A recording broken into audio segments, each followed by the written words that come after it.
this is Brandon from Watches on You. Today we're going to be taking a look at a pretty interesting watch.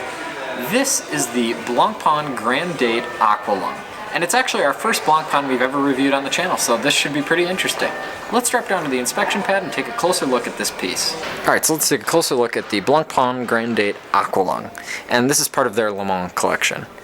So I'm going to start off with kind of the case here, and as you see, the case is completely made out of rose gold, but it's completely brushed. There isn't a polished surface on this thing, except for on the deployant clasp on the inside. And again, that's kind of for their to accentuate the sporty nature of this watch. But again, it's kind of a dressy sports watch, so it's what I would compare this watch to is actually like a Ulysses Nardin dive watch, in that it's sort of dressy, but it definitely has some sporting character to it. I mean, it's got 100-meter water resistance, so it's not really a dive watch by any means, but it's still, you could take it in a pool. I don't know if you'd want to do that with the rose gold version. This watch also comes in steel, and it is notably worn by Vladimir Putin of Russia. But again, actually, if you buy this watch here at JB Hudson, you could one-up Vladimir Putin. I don't know if he would like that or not, but you could attempt it. So basically, again, this is just a dressy kind of dive watch. And perhaps the party piece of this watch is the movement, and you can see it's got beautiful Côte de Genève finishing, and it has perlage underneath the balance wheel. It looks very, very good. I'll zoom in so you guys can see that a little bit clearer. So the finishing is impeccable, and another important thing about this movement, it has a 70-hour power reserve, which is well over my 48-hour requirement. It's almost 3 days. I mean, it's almost 72 hours.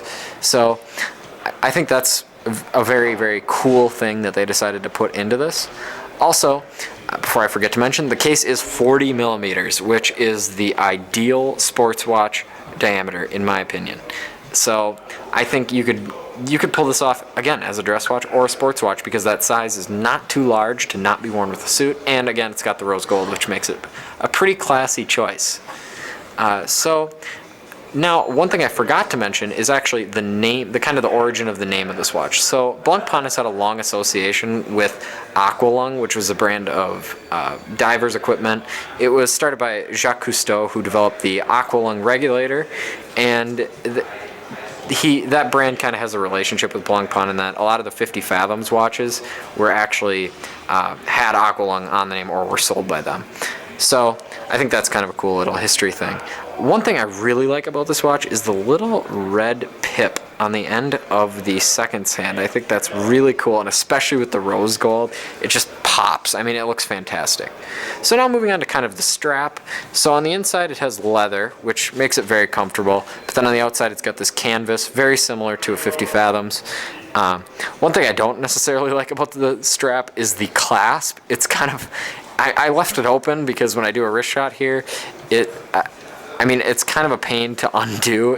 You have to pull pretty hard, but there is a bit of a strategy to do it. I'll show you that in just a second. So I'll put this on for a wrist shot. And as I said, the 40 millimeter case size, it's absolutely perfect. It could be worn as a dress watch or as a sports watch.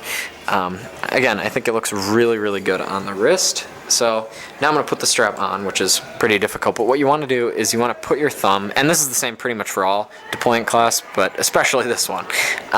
You want to put your thumb below the actual clasp itself, or the start of the clasp, I should say, and it snaps right on pretty easily, but then when you take it off, you also want to put your thumb a little bit below it, and then it comes off. You kind of want to push your thumb a little bit, and then it comes off pretty easily.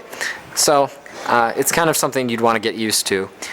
Again, we're here at JB Hudson Jewelers of Minneapolis, Minnesota. If you like this video, please remember to subscribe and share. Thank you.